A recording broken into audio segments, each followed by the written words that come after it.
because I've got my hat on. But the sun has finally come out, which again always makes such a difference. A lot of chat obviously about Russia today, and you know, I do put out quite a bit here and there, trying to just balance the argument occasionally, and people will say, oh, you know, Russian appeaser. And again, I'm not appeasing anybody. I'm just someone who often sits in the middle, looks at both sides, doesn't block out either side, and listens to articles on both sides of the argument, and listens to arguments of pro-Russians and pro-Ukrainians and experts.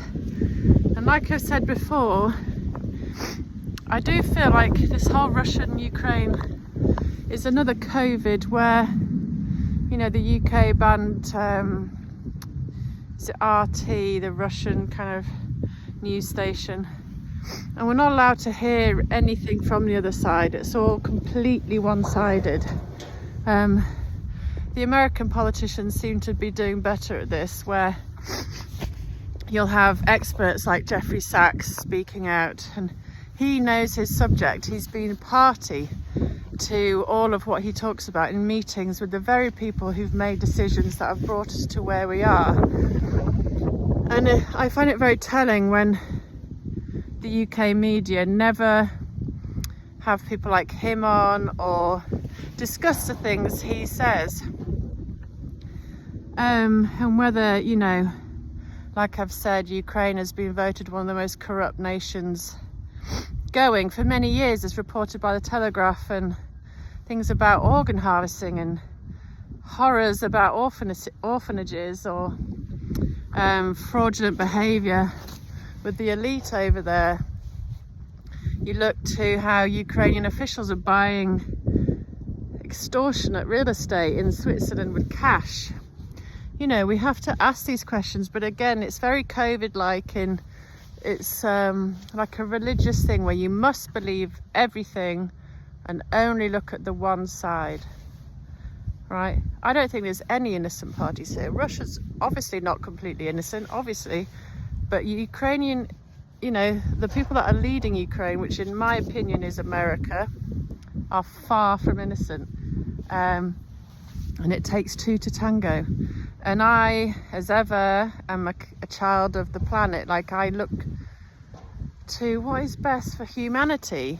Like, the innocent people here are humanity, and we are all at risk of a few, mostly males, playing God with their little soldiers on a board, feeling all big and high and mighty, and trying to outdo each other by who's the most masculine. And you know, I heard Julia Hartley-Brewer today, and she's going, oh, Putin, you're this, that and the other, and you're not hard enough. I'm like, I can't believe what I'm hearing. Like, people are literally pushing for war.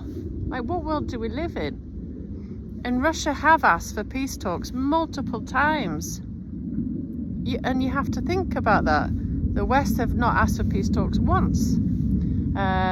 They keep talking, or they don't do much, but they do talk about peace talks with the whole Gaza and Israel and all that situation, but they never, ever, ever ask for any talks about de-escalation in Russia and Ukraine. So you have to think, why is that? You know?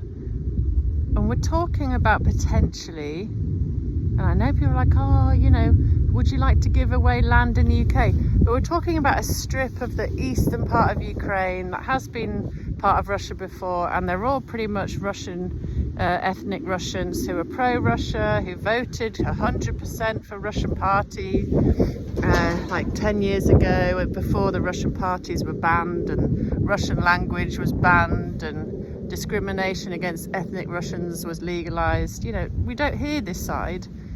So we're talking about maybe Russia keeping the Donbass area, which I think most people in that area would be happy with. So if that means the world has peace and we can all stop throwing billions at basically people being killed and devastated, in the grand scheme of things, when the West always ignore other things that are going on, whether that's Turkey bombing Syria and the Middle East always in some turmoil, they're happy to ignore traumas when it suits them.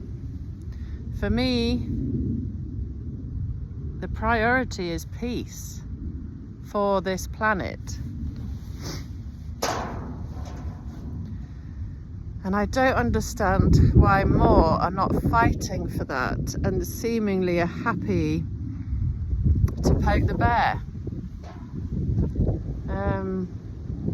And you hear Tulsi Gabbard in America talking about all these biolabs that are doing really, really reckless experiments with genetics and viruses akin to the Wuhan lab.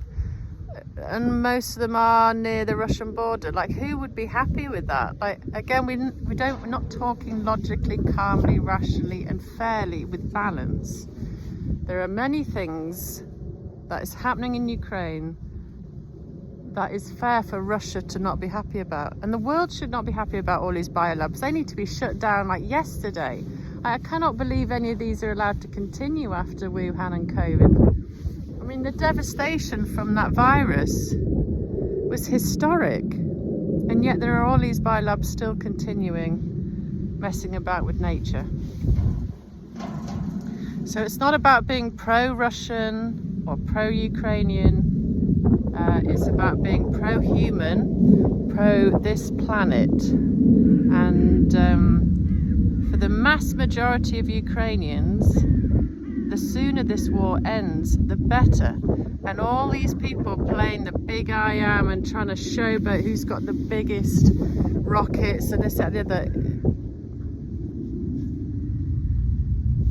is reckless beyond measure. I wish there were more women and mothers involved in this war, because they would be getting around the table today. We need peace talks, not war.